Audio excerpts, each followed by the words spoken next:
What's up, nerds and nerdettes and wee little nerdlings all?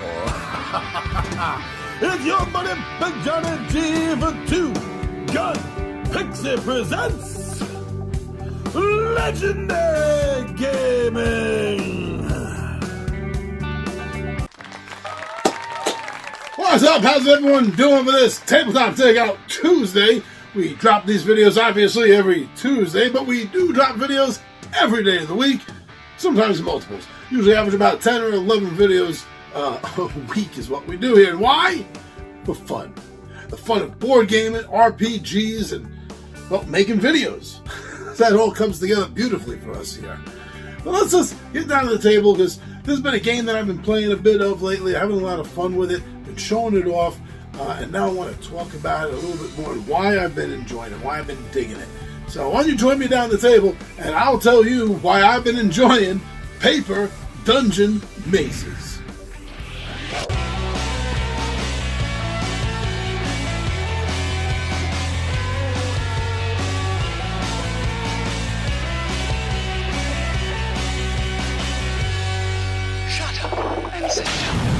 So this is primarily, originally at least anyway, a print and play game that also is available in a paperback or hardcover version.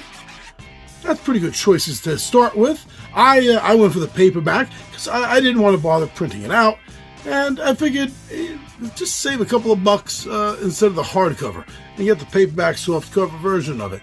And I like the fact that you have all these options. Before I even get to the game, the gameplay, and what I like about that, I just got to say up front that the way they're selling it, I dig. Gives you your options. So, you know, that's always cool. I mean, really, when you get down to the game itself, it is a really easy one-player combination game.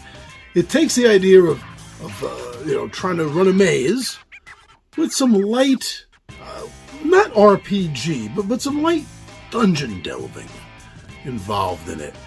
And I think that it succeeds in what the mission is that it seems to have wanted to go out of the gate with. And that's to give you this really good mix of mazes with some dungeon experience in it. And they do. They keep all the regular tropes that you would expect from a dungeon game in there. There's monsters. Obviously, there's mazes. There's traps.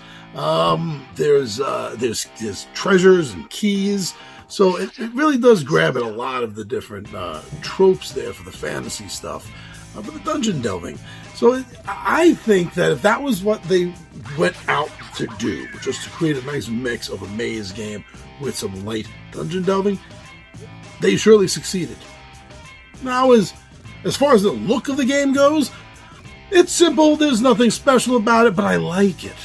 I like the fact that they went with this classic pixel style of art for it. Maybe it's my age category, but I thought it was a good choice. I did. I liked it. So as far as the mechanics of the game go, it plays very, very simply. You need to supply a couple of things for this game. You need to supply a couple of 6-sided dice, and you need a pencil, but otherwise that's it. So the mechanics of the game, they keep it really simple. There's one thing I like about it is there's no movement. Like, you're not rolling the dice for movement. You just move around the maze trying to solve where you need to get to as best as you can, just like you would doing a regular maze just by drawing it. But once you get into the encounters with the monsters, or needing to get through traps or treasure chests or something like that, that's when some light rolling, R-O-L-L-I-N-G, not like role-playing, some rolling of the dice, so to speak, well, literally, actually, takes place. So the mix of the classic running a maze, as well as some very light dungeon delving, again, comes across, even in the mechanics of the game.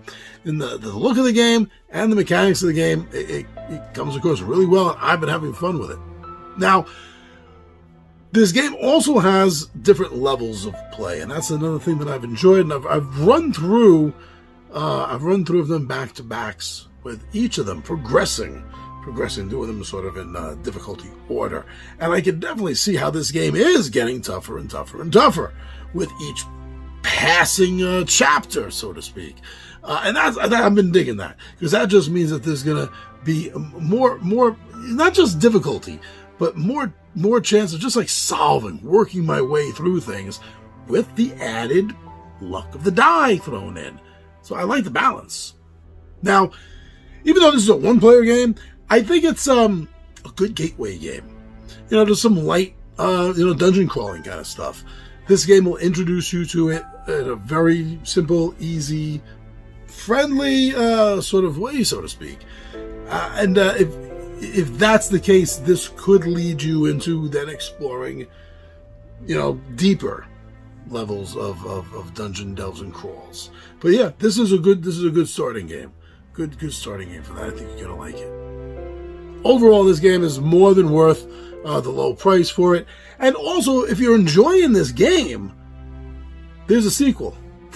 There's a book 2, which adds on. I haven't gotten it yet. I'm gonna get it, but it adds on to the difficulty of the mazes and the monsters, and adds a couple of new twists to the game. So that's ultra cool.